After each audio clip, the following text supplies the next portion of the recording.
Olá, sejam todos bem-vindos ao canal Direto aos Fatos e hoje, mais uma vez, estamos com o doutor Renato para que ele possa fazer um panorama da semana na visão do direito. Doutor, muito obrigada por aceitar falar com a gente. Prazer, Camila, sempre estar colaborando com você e com os nossos amigos aqui que estão nos assistindo.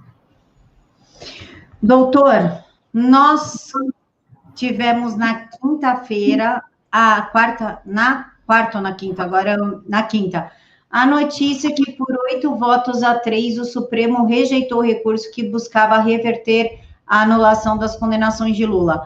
Isto significa que Lula agora é elegível, inclusive ele já começou a fazer os seus conchavos políticos por aí. O que podemos esperar disso? Olha, na minha leitura jurídica, isso aí é um interesse político-ideológico mascarado com um pseudo-direito. Qual é a finalidade disso tudo? Primeiro, juridicamente, não dá nem para comentar, porque é uma decisão capenga. No jardim da infância de quem estuda direito, sobretudo direito processual, sabe que isso aí não se sustenta. A questão se trata de incompetência relativa de uma vara para julgar determinadas matérias, uma coisa que já tinha sido consolidada em cima dos vários recursos que foram interpostos em relação a essa questão, e depois de anos, com base numa virada na jurisprudência do próprio Supremo, dizendo que processos vinculados à Petrobras sairiam de Curitiba, ou apenas ficariam vinculados à Petrobras, acho que os não vinculados à Petrobras sairiam de Curitiba, foi o caso, o Fachin aplicou uma jurisprudência de uma forma retroativa, entrando numa questão que processualmente já era consolidada. Então, foi um jeitinho. Porque é ideológico. E, obviamente, a gente sabe que esse Supremo é totalmente suspeito para julgar qualquer coisa contra o Bolsonaro e contra o governo, sabe que a popularidade do Bolsonaro é imbatível, sabe que eles dominam o sistema político e dominam o sistema de votação como um todo, o TSE, o Judiciário, em cima das cartas, e sabe que a imprensa toda, estando com eles, conseguem vender a imagem de um Lula carismático, de um Lula imbatível, um Lula trazendo aquilo que ele foi lá atrás, como se ainda permanecesse em cima de narrativas. Então, eles contam com isso tudo, eu diria, com uma certa subserviência do Poder Executivo, que jamais fez qualquer coisa para conter esse ativismo judicial, quanto com a conivência do Congresso Nacional também, por estar sempre em dobradinha, atuando junto com o Judiciário, e a gente está vendo esse estado de coisas. Eles só não contam com o imponderável da vida. Lula vai estar vivo ano que vem? O que vai acontecer antes? Os jeitinhos humanos definem o destino de uma nação? Então, tem muita coisa para rolar ainda. Eu não me iludo com esse tipo de decisão. Eu não a levo a sério, porque tem muita coisa por trás para acontecer ainda, que esse pessoal mesmo que fez essa atrocidade jurídica não imagina. Doutor, nós também tivemos a absolvição da Dilma no caso da refinaria de Pasadena. Quem decidiu, inclusive, para o ministro do TCU e relator do caso Vital do Rego, os membros do conselho não agiram com dolo e nem má fé. Não, eles são anjos. Mas o que também nos causa estranheza aqui é que Dilma Rousseff nomeou o senador Vital do Rego para o TCU em 2014 e logo depois, em 2020, ele foi investigado por recebimento de propina. Como é que fica? Ele tem isenção para estar decidindo e fazendo isso? Não foi aí um julgamento ensaiado, teatral? O que no Brasil não é ensaiado e teatral? A gente vive com instituições disfuncionais. Isso aí, eu diria que qualquer democracia decente seria uma coisa inaceitável, mas a última coisa que a gente é hoje aqui no Brasil é uma democracia. Não foi surpresa. Uma pessoa minimamente decente teria que se dar por suspeito para ter julgado isso. Óbvio, como é que funciona a questão da suspeição no âmbito do TCU? Eu não sei como é que diz a legislação, se também se aplica ali naquele âmbito. Acredito que sim, no mínimo por questões morais, se não houver nenhuma regra expressa nesse sentido. Por questão moral, deveria se aplicar por analogia essas regras processuais do direito, também no âmbito administrativo do TCU. Mas aqui no Brasil, nada é de surpreender, ou seja, a impunidade é a regra. A gente vive numa cleptocracia que está que ainda resiste em sair do governo, né? Mas tem um tal de Bolsonaro que está sendo uma pedra no sapato. Ele não deixa roubar, ele não rouba e não deixa roubar, mas ainda não conseguiu eliminar esses que roubam e querem roubar de novo desses ambientes do Estado, desses órgãos do Estado, né? Por que a saúde e a educação é tão ruim aqui no Brasil, apesar dos bilhões que recebem dinheiro? O dinheiro não chega na origem. Nada funciona propositalmente. A população fica na miséria, é uma coisa maravilhosa para o Estado gigantesco. População refém, sem poder para nada. É um Estado socializado. Praticamente isso que agora a gente está, eu diria, na iminência de romper esse ciclo. Então, nada disso é surpresa. O Cajuru vazou conversas com o presidente Bolsonaro. O presidente alega que não sabia da gravação, tanto que é verdade que na primeira declaração do Cajuru, no domingo que aconteceu a divulgação, ele é muito claro que ligou para o presidente com 20 minutos de antecedência para falar que foi gravado e que divulgaria o áudio. Aproveitando a situação, né, essa trairagem do Cajuru, o pessoal da esquerda, leia-se PT e PSOL, juntaram áudio ao pedido de impeachment do presidente, porque eles alegam que conversa com Cajuru é adicionado ao pedido de impeachment de Bolsonaro, porque fere a separação dos três poderes e que ele quis influenciar no Senado. Como é que fica essa trairagem do Cajuru? Bom, Camila, não foi surpresa. Não foi surpresa. A gente está passando por um momento de transição onde todas as máscaras estão caindo. Agora, do Cajuru caiu de vez. E esperar esse tipo de comportamento desse pessoal da esquerda, que é um pessoal que não vale o prato que come, não é nenhuma surpresa também. Faz parte aí da guerra de quinta geração, esses ataques constantes ao Bolsonaro, o presidente da República. Enquanto não houver uma reação digna, merecedora para esse pessoal, digna desse pessoal, vai continuar. Onde não há dificuldades, não se encontra dificuldades, continua o avanço por parte dos inimigos. Tudo isso aí, eu diria que é previsível, mas o resultado vai ser pífio. Será pífio. O Bolsonaro deixou muito claro isso ontem. Daqui, jamais vão conseguir fazer o que eles estão querendo. Mas jamais. Ele deixou claro isso. Então, é mais eu diria mais um... como é que se diz? Botar uma palha ali na fogueira.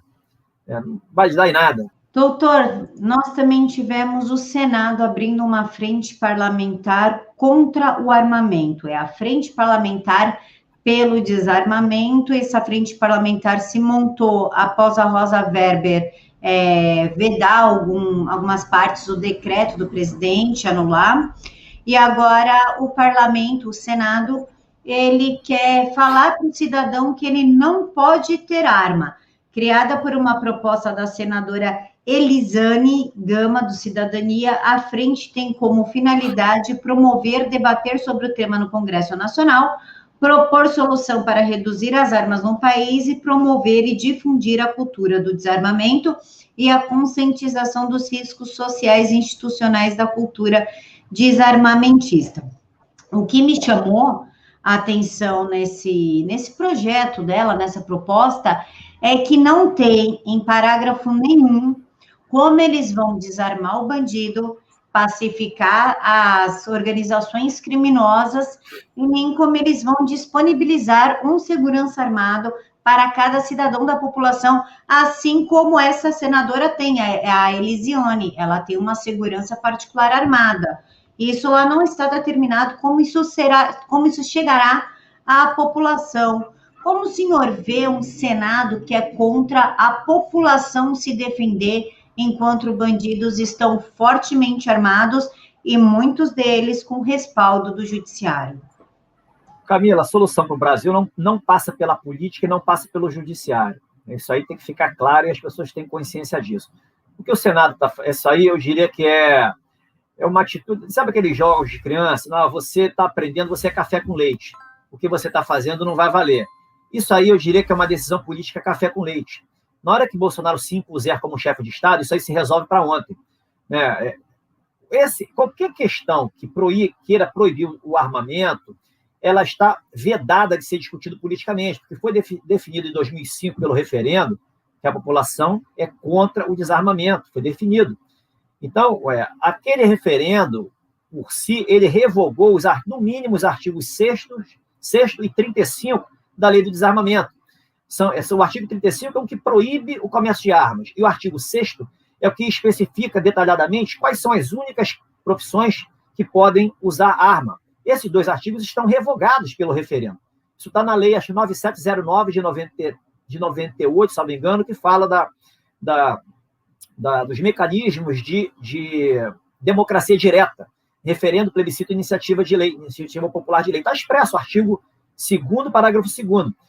Quando o Bolsonaro chegar na televisão como chefe de Estado e se impor, olha só, pessoal, vou fazer valer a vontade popular manifestada no referendo.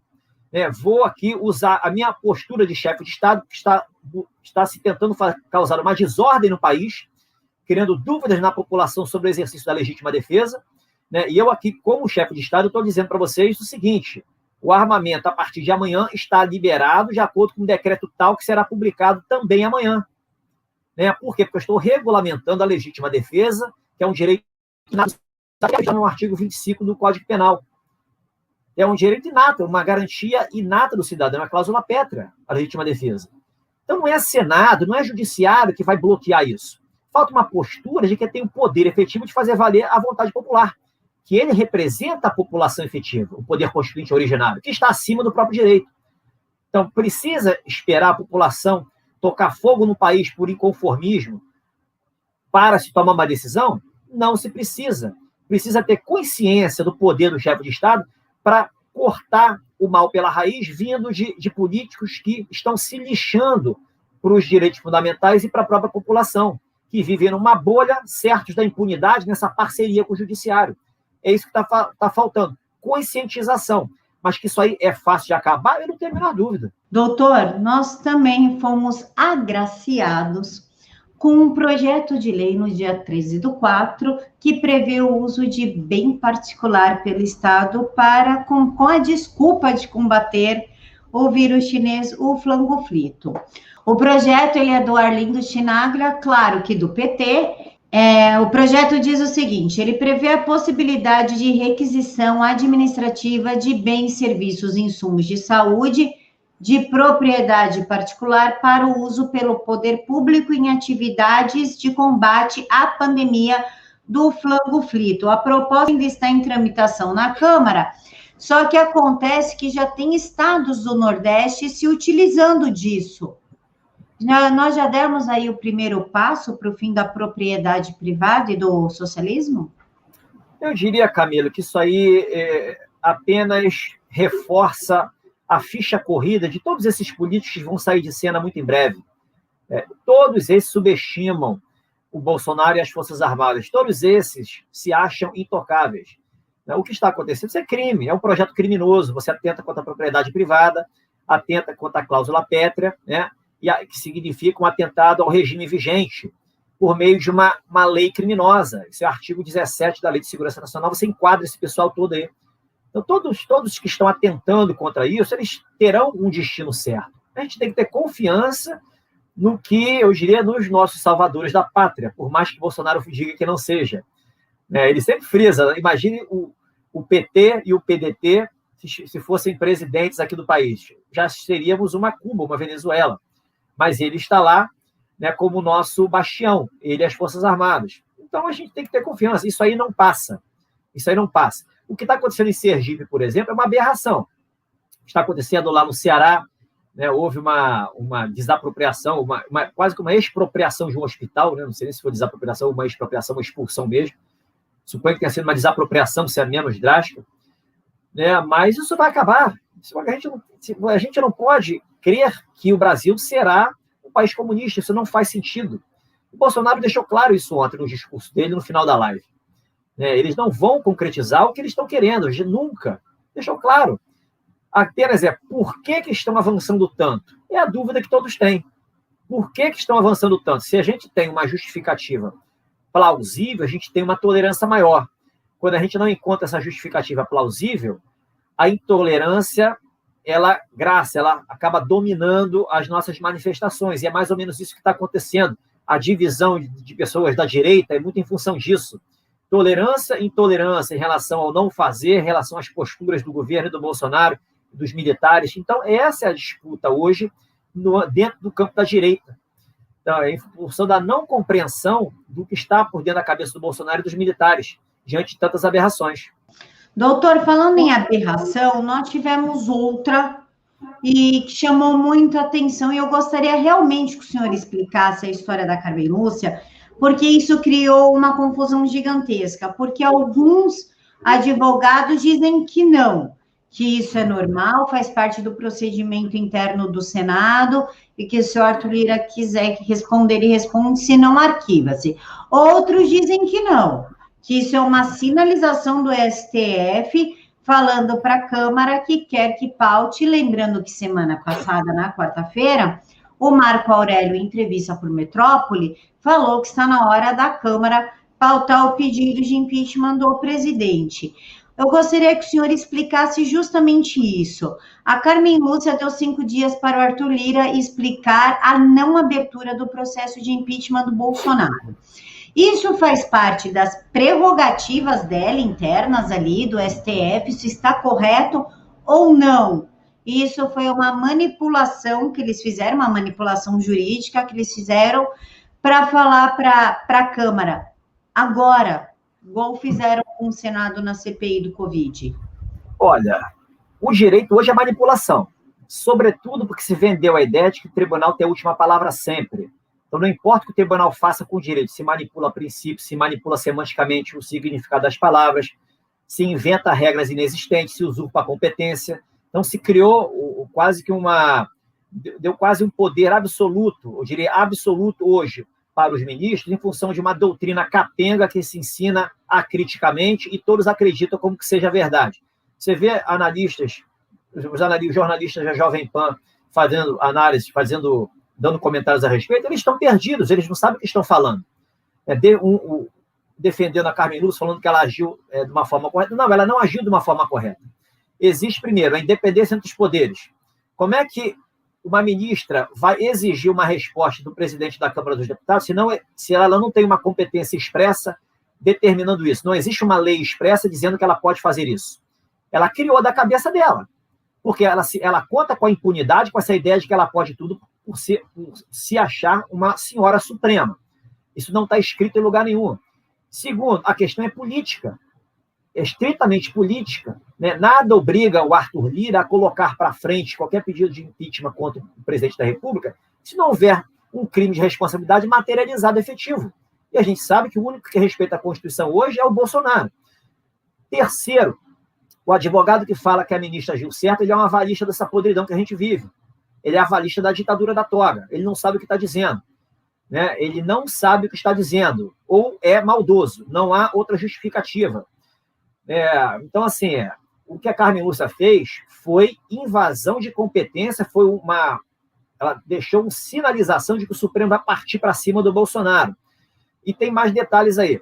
Existe uma coisa também no processo, que é a chamada possibilidade jurídica do pedido, que é uma das condições do exercício legítimo da ação, né, do direito de peticionar a justiça. Se há um pedido juridicamente impossível, o juiz tem o dever de plano de indeferir a petição inicial. Não há, ou seja, esse pedido que foi feito para obrigar o presidente da Câmara ou querer que ele se explique por que não abre o impeachment do presidente da República, é um pedido juridicamente impossível. Ou seja, é um judiciário que está atuando politicamente, censor, fazendo juízo de valor sobre uma administração que é exclusiva do presidente da República. Percebe? Então, a questão é política, não tem absolutamente nada de jurídico. E o que faz acontecer isso é a certeza da impunidade. Certeza da impunidade. E tem mais. Vamos imaginar que o Arthur Lira não fale nada. O Supremo, eles não têm como fazer cumprir esse tipo de ordem. O Supremo, dos 3 poderes, é o órgão mais fraco que existe. Ele se vale da imprensa com essa narrativa, que ataca todos que desagradam, e se vale das bandas podres das polícias, sobretudo da Polícia Federal, que não tem comando do Executivo, que é parceira e comete essas aberrações junto com os agentes federais. Sem a polícia, o Supremo fica um leão sem garras e dentes. Percebe? Os policiais hoje estão agindo na criminalidade, dando cumprimento a decisões aberrantes. Está sem comando. Então, o Supremo não tem esse poder que tem. Na realidade, ele não tem, o poder dele é muito restrito à aplicação da lei, de uma forma fundamentada. Mas se criou um dragão em cima de doutrinas falaciosas, em cima de uma imprensa que cria uma narrativa praticamente ali imbatível, em cima da, hoje, até então, subserviência do presidente da República em relação a tudo que vem do Supremo, em relação à conivência do Congresso Nacional e, inclusive, a subserviência também em relação a tudo que vem do Supremo. Percebe? E a população também não tem força, não demonstra qualquer poder de inibição da atuação da toga, sobre a atuação da toga. Então, você se construiu em cima de, eu diria, desconhecimento completo desse estado de coisas, esse hiper-supremo, que hoje manda e desmanda no país e comete aberrações em cima de aberrações, destruindo o Estado de Direito e acabando com qualquer sinalização de arremedo de democracia que ainda vigia no país. Esse é o estado de coisas, né? O que a Carmen Lúcia fez é inconcebível. Isso é inimaginável numa democracia decente. No mínimo, inimaginável aqui, porque não há nada que autorize a fazer isso, exceto o achismo, né? O poder que o Supremo se arrogou hoje de manipular o direito a contento para atacar e derrubar o Bolsonaro num evidente golpe de Estado que eles estão capitaneando de uma forma velada, manipulando o direito. Isso aí está muito flagrante, não tem como se negar isso. Doutor, outro fato também que chamou a atenção e deu até um zum nas redes foi a decisão do Cássio Nunes de não pedir para que fosse pautado o impeachment do Alexandre de Moraes. Alegaram que aí o Cássio Nunes ia estar interferindo no Senado, mas o STF já interferiu no Senado quando determinou a abertura da CPI do Covid. Né? Isso já foi uma interferência na qual o Cássio Nunes assinou favorável à abertura dessa CPI. A atitude dele foi certa ou não? Porque ficou dúbia. Se ele assina pela CPI do Covid, na qual quem pediu para abrir foi o Barroso, por que ele não assinou pelo pedido de impeachment, na qual quem pediu para abrir foi o Cajuru? Por que essa discrepância? Eu não li as decisões dele, mas ter indeferido o pedido de abertura de impeachment do Alexandre de Moraes foi uma decisão certa. Seria uma interferência no juízo político lá do presidente do Senado, do próprio Senado, né, como instituição. Ter avalizado a decisão do Barroso, num primeiro momento, eu diria que foi inadequado. Ele teria que ter mantido a coerência. Eu não li a decisão dele, mas eu pressuponho que, para ter sido coerente, ele deve ter se valido da própria jurisprudência do Supremo. O Barroso se defendeu dizendo que ele apenas seguiu uma jurisprudência do Supremo, uma coisa que já vinha acontecendo desde 2005. Inclusive, salvo engano, pela primeira vez, gerou a CPI dos Correios, que gerou o mensalão. Percebe? Então, assim, como é que ele fundamentou a decisão? Eu não li a decisão, não pretendo ler, não tenho mais paciência para ler nada de decisões desse pessoal. Mas não foi surpresa, tá? Não foi absolutamente nenhuma surpresa para mim o que aconteceu. A questão do fato do Barroso ter seguido uma jurisprudência não transforma a jurisprudência antiga numa jurisprudência que tenha dado frutos, que foi a CPI dos Correios e o mensalão, não transforma essa jurisprudência numa jurisprudência válida, que respeitasse a independência dos poderes. O fato de haver 27 assinaturas, no caso do Senado, 1/3, e o suposto fato determinado, não dá direito do judiciário determinar a abertura. Por quê? Qual é o conceito de fato determinado? Quem define se o fato é determinado ou não é a própria casa competente para abrir a CPI. A partir do momento que o judiciário se dá o direito de determinar o que é o fato determinado, além de se valer apenas das assinaturas, ele está fazendo um juízo político. Ele está se metendo na política. Percebe? Então, ele pode se dar o direito, por exemplo, de barrar uma CPI alegando que não há um fato determinado na visão dele, apesar de politicamente, né, apesar de empiricamente esse fato existir na visão dos senadores. Então, a questão de direito da minoria por ter colhido assinaturas é muito simplório, isso é uma construção doutrinária.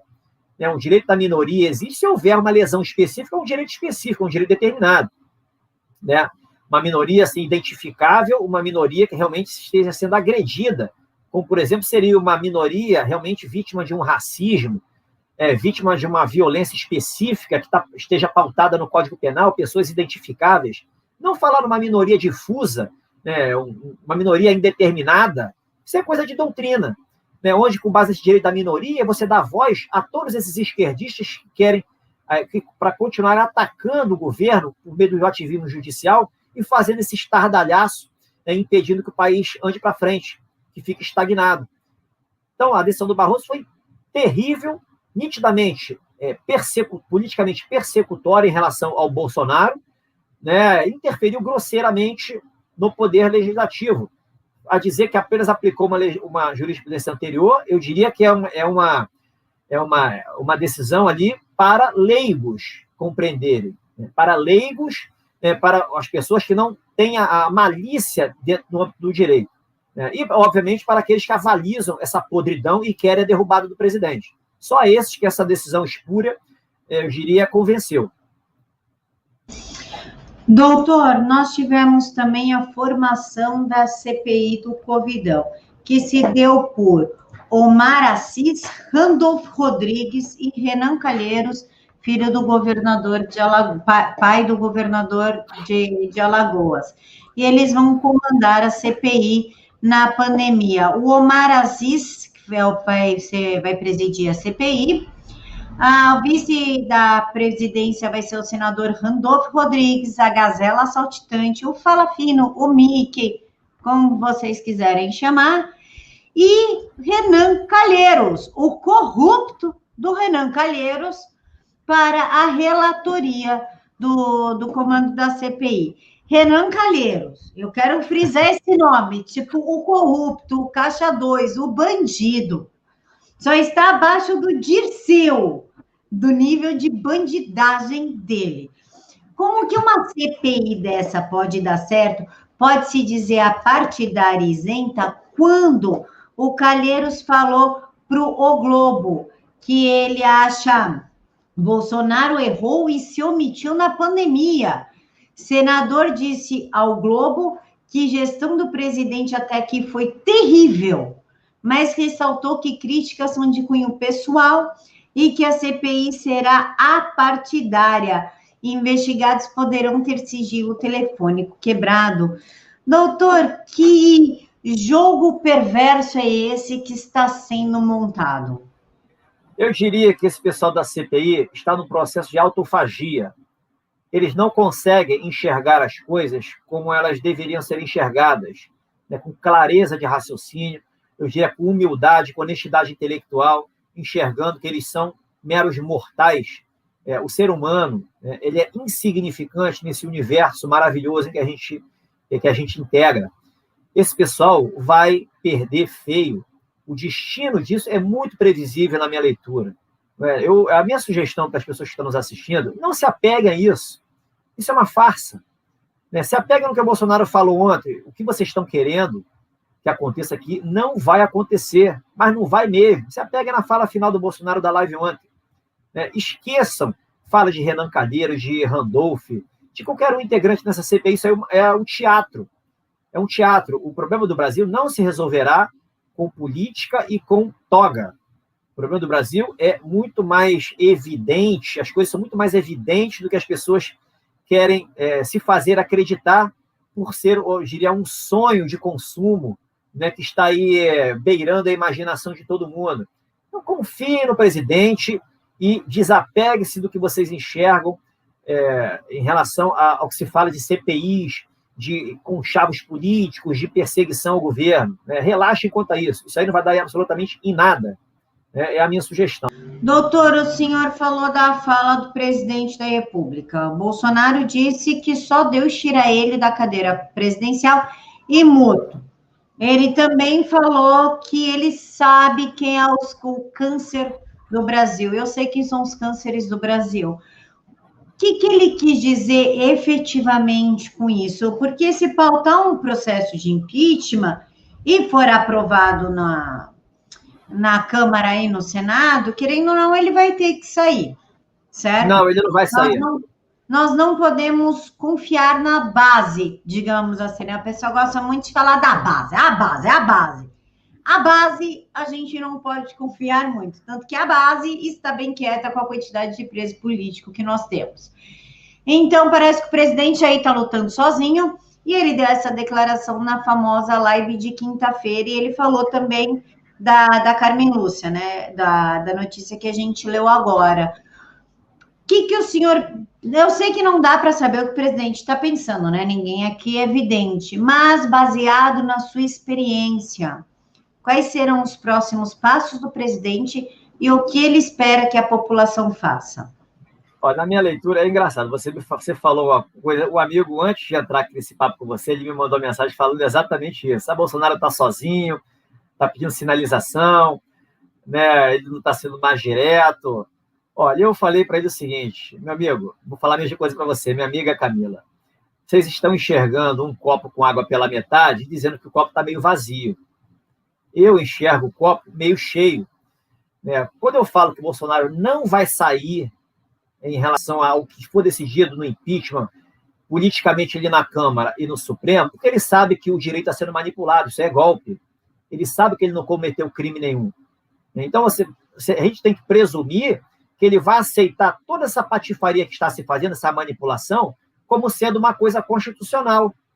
Como se ninguém estivesse enxergando tudo que está acontecendo, essa guerra invisível de quinta geração. Percebe? Então, quando as pessoas falam, ele vai ter que... Não, ele não vai ter que sair, porque ele sabe que isso é uma farsa. Só que ele não pode falar que a gente está vivendo uma farsa. Ele não pode falar isso. Ele é presidente da República, mas ele manda sinais, né, quando diz que ele só sai dali morto, que ele sabe tudo que está acontecendo no país, pode ter certeza que eu sei tudo que está acontecendo no país. Quando ele diz que a gente vai se encontrar ali na frente, logo a gente vai ter que se encontrar ali na frente. Olha o que estão fazendo, governadores aí fazendo o que eu não posso fazer em estado de sítio, com autorização do Congresso. E tudo com autorização do Supremo. Ele frisa que o Supremo já rasgou o artigo 5º da Constituição junto com os governadores, que isso não pode ficar assim. Que ele vai fazer tudo dentro das 4 linhas da Constituição. O que seriam as 4 linhas da Constituição? Pode usar 142, pode usar a intervenção federal, né? 142 é GLO, garantia dos poderes constitucionais, defesa da pátria. Pode fazer. O que são as 4 linhas da Constituição que ele falou? Porque o que são 4 linhas? Eu sei, tem o artigo 5º, inciso 1, 2, tem tantas linhas na Constituição. Quais são as 4? 4 linhas é a força militar, a força que ele tem como chefe supremo nas Forças Armadas. A gente vive num estado criminal sem regras, e ele sabe disso. Percebe? As 4 linhas são as Forças Armadas, né? Ele, chefe supremo, e as 3 forças militares. Essas são as 4 linhas. Não existe outras 4 linhas. Né? Então, por que ele vai ter que fazer isso? Porque a gente vive num estado de desordem, a gente vive num estado criminal, onde as leis são banalizadas, elas não valem, a gente vive num estado de desordem caótico cada vez pior, vive num estado onde os poderes não funcionam, um atravanca a vida do outro. Eu diria que os dois, o legislativo e o executivo, impedem o executivo de governar, e a gente vive com a pátria ameaçada com essa guerra invisível, pitacos vindo de fora, financiamentos vindo de fora aqui dentro, por exemplo, está jogando dinheiro em sindicatos, né, jogando dinheiro em gente para aterrorizar o andamento do governo, né, as instituições sendo atacadas por esses servidores de extrema esquerda, sempre manipulando o direito com o aval da toga. A gente vive num estado de coisas que não terá jeito se ele não andar dentro das 4 linhas da Constituição, que é as 3 numerozinhos. As pessoas se enganam quando pensam que pelos 3 numerozinhos não dá para resolver. Dá para resolver. Por ali por dentro, você pode fazer tudo o possível com base na legislação existente, ali de uma forma clara, o possível com base na legislação existente, de uma forma que seja construída argumentativamente, né, com base nos fatos e com base no direito, respondendo a objeções que poderiam surgir em relação ao planejamento, e o possível em relação ao não previsto na legislação, porque ele estaria agindo como representante do poder constituinte originário, que é o próprio povo. O povo está acima de tudo. Então, quando ele pede uma sinalização do povo, ele pede ali uma manifestação que mostre que o povo esteja consciente de que as liberdades estão realmente em risco e que ele pode resolver a hora que o povo quiser. Mas o povo tem que estar consciente disso. Caso contrário, eu vou agir no momento que eu achar oportuno para resolver isso definitivamente. Eu não vou agir antes do tempo para criar outros contra-ataques desses inimigos eu vou ceifar o mal pela raiz por completo. Né? As forças militares agem com sigilo e com surpresa. Né? Todos nós sabemos como os inimigos agem, todos nós. Né? Agem na ilegalidade, na ilicitude, na criminalidade, nesse joguinho orquestrado. O Bolsonaro não sabe? É óbvio que sabe. Né? Essa consciência as pessoas têm que entender, têm que ter. Então, a sinalização que ele busca, na minha leitura, é o seguinte: qual seria o tipo de manifestação escancarada da população, né, que justifique uma ação antecipada por parte do chefe supremo das Forças Armadas? Como seria essa manifestação? De uma forma inequívoca, para quebrar qualquer narrativa de golpe ali na origem. Como é que seria isso? Né? Quando que teria que se pedir? Em que lugar? Qual o conteúdo do pedido? Essa que é a questão. Né? Eu diria, o que não funciona foram as manifestações dos últimos 2 anos. Sempre da mesma forma, aos domingos, com bandeirinha, carrinho de criança, corneta. A única coisa que essas manifestações geraram foram o inquérito dos atos antidemocráticos e a prisão e perseguição de pessoas inocentes que ficaram berrando na frente de quartéis, né? Atendendo aí os sabichões aí, sabichões aí que fomentaram isso, né? Os sabichões. Eu diria, esses inocentes que estão angustiados com a situação, caíram no conto do vigário e estão pagando o preço dessas manifestações equivocadas. Né? Qual seria, na minha leitura, a melhor forma? Se manifesta para quem pediu, para o Bolsonaro. Onde? Na casa dele. Palácio do Planalto, meio de semana, ou Palácio da Alvorada, final de semana. Quantas pessoas? O suficiente para fazer estardalhaço, né, para mostrar que a mensagem é única, numa direção só, né, em relação ao que se pleiteia, em relação ao que se deseja. Ali você berra o que você quiser diante da sua manifestação. Não tem, o conteúdo do grito é livre. Manifestação de pensamento. É o que não se deve fazer, é violência. Quebrar as coisas, agredir, isso aí não. Mas a fala, você pode pedir o que você quiser.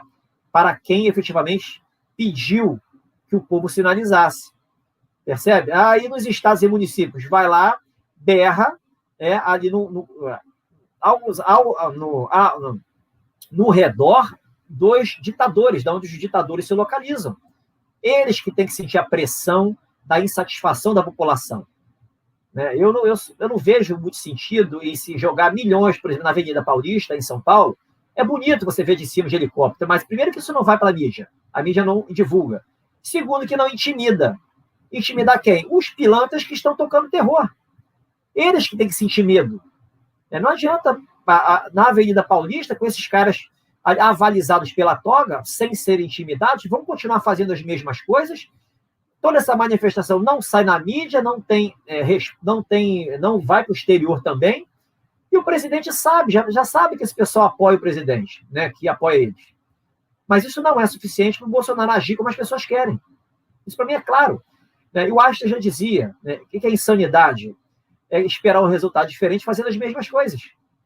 Então, o resultado dessas manifestações que vêm aí, se forem no mesmo padrão dos últimos 2 anos, não vai dar absolutamente em nada. É a minha previsão, né? Minha prognose. Eu vejo dessa forma. Falar que o Bolsonaro está sozinho, não tem apoio, eu vejo como uma leitura equivocada. É muito pelo contrário. Veja a tranquilidade com que ele fala, a forma, eu diria, mais direta com que ele já falou nos últimos, eu diria, de todas as lives que ele fez, dizendo que ele sabe quem é o câncer.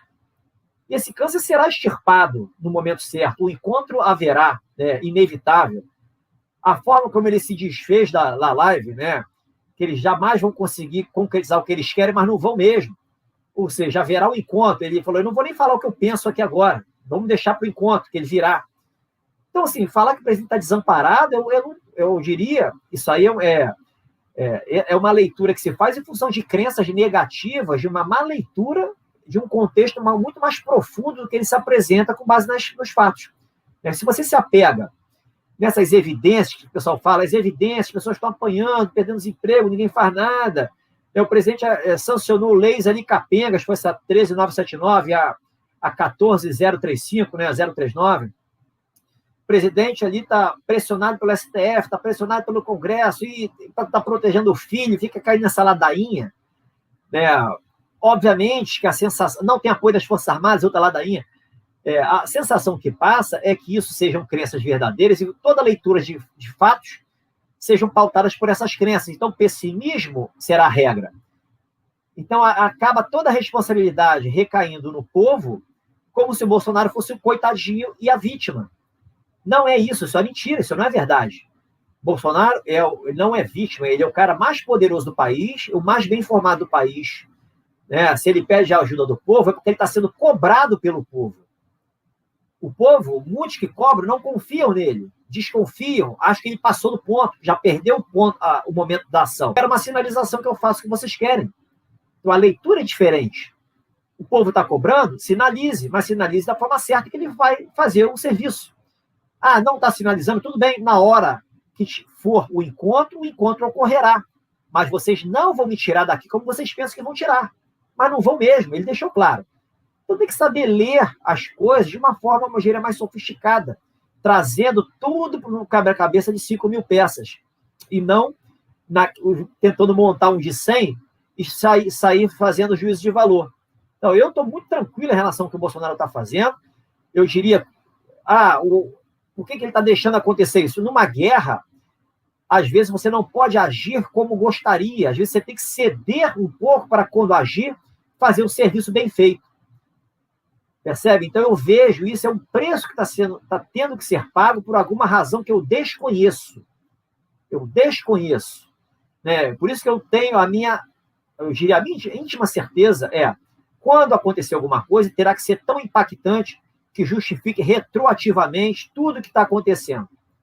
Para essas pessoas que estão batendo no presente entender o porquê dele ter agido lá na frente, não ter agido antes, como há nessa exigência hoje, quase em desespero de muitos. Então, essa é a leitura que eu faço do cenário. Né? Então, confiem, essa é a mensagem.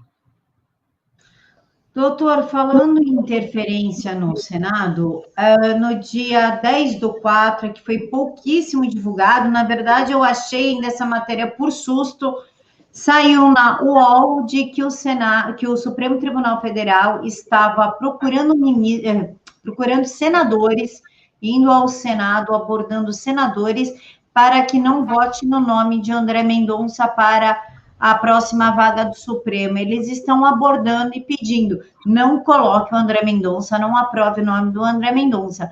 Isso não é uma interferência clara? É política. É a interferência do judiciário na política. Né? Isso aí, eu estou falando, as coisas são disfuncionais. O ministro do Supremo não tem que se preocupar quem vai ser o colega que vai assumir a cadeira seguinte. Mostra o seguinte, eles estão atuando politicamente, eles acham que dominam o país. Isso é uma visão materialista da vida, isso mostra, uma visão mais holística, isso é uma nítida inconsciência. O conheça-te a ti mesmo, socrático, que foi notorizado, foi trazido à tona por Sócrates, conheça-te a ti mesmo, mostra exatamente a importância disso. Eles não se conhecem, eles não sabem que eles estão vivos.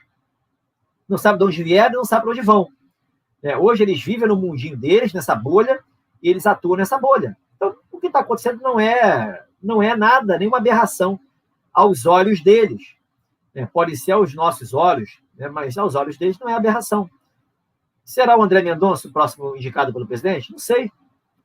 Dentro desse contexto, possivelmente pode ser, caso não haja esse encontro antes. Esse encontro que o Bolsonaro falou que isso é inevitável. Se houver um encontro antes, eu não apostaria na indicação do André Mendonça. Se esse encontro for antes da aposentadoria do Marco Aurélio. Se for depois da aposentadoria do Marco Aurélio, eu apostaria que pode ser o André Mendonça, pode ser o Ives de Gandra Filho. Eu vejo até como mais provável, se for depois do que da aposentadoria do Marco Aurélio, que seja o Ives de Gandra Filho. Eu vejo até como mais provável. Tende a pacificar, o Ives de Gandra é um professor das antigas, é um senhor muito correto, que não está satisfeito com tudo isso que está acontecendo, ele ainda é muito generoso com os ministros do Supremo, que ele conhece, tem bom relacionamento com todos.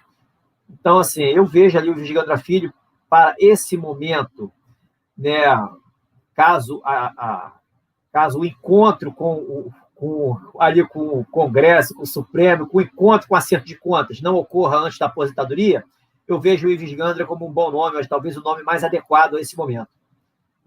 O André Mendonça eu não vejo ali como um nome a ser indicado pelo Bolsonaro. Alguma razão me diz que não será ele o indicado. É muito intuitivo, é percepção da leitura de cenário.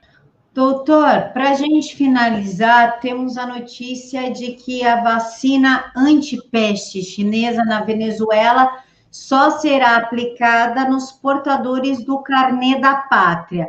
É uma forma autoritária de falar quem está com o governo e quem não está, ou seja, quem merece viver e quem não merece. A base de dados do carnê estatal de fidelidade é estimada em 20 milhões de pessoas, não inclui toda a população, de 28 milhões, e na prática exclui muitos oponentes do governo do genocida Nicolás Maduro. E nas suas devidas proporções, isso me arremete aos governadores, né? Quem pode abrir comércio, quem não pode, quem é essencial e quem não é essencial, né? Porque a questão não é se o trabalho, se o comércio é essencial ou não é. A questão é quem é essencial e merece ter um salário, como, por exemplo, políticos, amigos dos reis, servidores públicos, e quem não merece, por exemplo, o dono aí de lojas de roupa, as secretárias do lar, enfim, né? A sociedade foi bem separadinha em quem merece viver e pagar as contas e quem merece morrer de fome. Nós estamos próximos, tendo em vista que temos um João Dória, um Flávio Dino, um Rui Costa, um Eduardo Leite, nós estamos próximos de chegar a esse absurdo da Venezuela, e como que o senhor vê essa atitude do Nicolás Maduro? Bom, lá eu diria o seguinte, as pessoas que não se enquadram nessa caderneta ali, eu diria que tem que dar graças a Deus. Vejo lá da gratidão, né? Por alguma razão, eles estão sendo ali protegidos. Vejo lá da gratidão, lado positivo da coisa. Nada acontece na nossa vida que não seja para o nosso bem. O problema é que a gente não tem a leitura da situação, às vezes adequada, para extrair algo de bom diante de um sofrimento, diante de um momento de dor, melhor dizendo, né? Que a dor é inevitável, as dificuldades da vida que geram aquela emoção negativa no momento. Mas o sofrimento é opcional. Quando você se faz de vítima, você começa a reclamar, você busca boi de piranha, você começa a sofrer, trazer essa emoção negativa para a tua vida e arrastá-la com isso. Você começa a se tornar uma pessoa ingrata inconscientemente, e essas situações desgastantes começarão a aparecer reiteradamente, porque você mantém um padrão de comportamento. As pessoas não sabem disso, não têm essa consciência, mas isso acontece com todo mundo. Então, eu vejo, quando as pessoas têm essa noção, elas têm que ver para o lado da gratidão e se deem por satisfeitas por terem sido ali blindadas da vacinação, contra a vacinação, né? Em relação aqui no Brasil, a gente está vendo o que está acontecendo, as coisas estão piorando, se acirrando, e qual é o consolo? Que o encontro que o Bolsonaro falou está prestes a acontecer. Não tem como fugir disso. Não tem como perdurar, né? Não tem como perdurar essa situação, eu diria, de agressões às liberdades, de abusos, né? de cafagestagens, de roubadeiras do dinheiro público, né? De servidores ali que atuam contra a pátria. São criminosos infiltrados no Estado, atuando contra a pátria, agredindo o chefe da nação. Isso tem um fim, e vale aí, inclusive, para a imprensa, vale para todo mundo. Isso terá um fim grandioso. É isso que essas pessoas têm que confiar, né? Quando se fala em guerra espiritual, as pessoas não entendem o porquê, como é que associa isso na realidade. Então, começa a pegar pontas soltas e entender por que está acontecendo. Começa a olhar mais para dentro e visualizar por que você está passando mal, o porquê disso, arrumar um sentido para isso, do que olhar para fora e esperar, eu diria, ficar gritando para o Bolsonaro fazer alguma coisa. Ele vai fazer alguma coisa, é dever dele fazer alguma coisa, né? Mas não é dever nosso cobrar o que ele faça no momento que a gente deseja. Então, as coisas estão fluindo para o encontro final, né? Para se materializar aquilo que o Bolsonaro falou no final da live. O que vocês querem que vá acontecer não vai acontecer. Palavras dele no final. Então, apegue-se a isso. Aquilo ali tem muito sentido, né? Todo o apoio está com ele, né? Esqueçam todas as notícias negativas que tendam a levar-nos para esse estado de coisas emocionalmente ruim, né? Que nos faz mal. Está tudo sob controle. Essa é a íntima certeza que eu tenho. E não é questão de estar certo ou errado, Camila, bem deixar claro. A certeza que eu tenho, eu falo, é íntima, é pessoal pela leitura que eu faço. Eu não me apego a datas, eu vou me apegando aos fatos, às análises dia a dia, de uma forma dinâmica. Isso, tudo que acontece, apenas me dá uma certeza mais forte a cada dia que passa. Por quê? Porque as coisas estão piorando. Não tem como piorar muito mais do que isso. Sem que haja uma tragédia mais em escala nacional. As tragédias estão acontecendo pontualmente, mas em escala nacional não há muito como segurar. Então, esse encontro que o Bolsonaro falou, que vai haver ali na frente, terá que agir, ele vai estar na iminência, não tenho dúvida em relação a isso. É a minha íntima certeza, a íntima convicção. Doutor, redes sociais, canal, como o pessoal faz para te achar? Camila, minha amiga, Renata R. Gomes Oficial, está aí no vídeo, está no Instagram e no Twitter, Renata R. Gomes Oficial. Canal no YouTube, Telegram e Facebook é Renato R. Gomes. Quem estiver interessado na minha trilogia, Conscientização Jurídica e Política, só mandar um zap, DDD 21 999 899657, e também estão à venda na Amazon.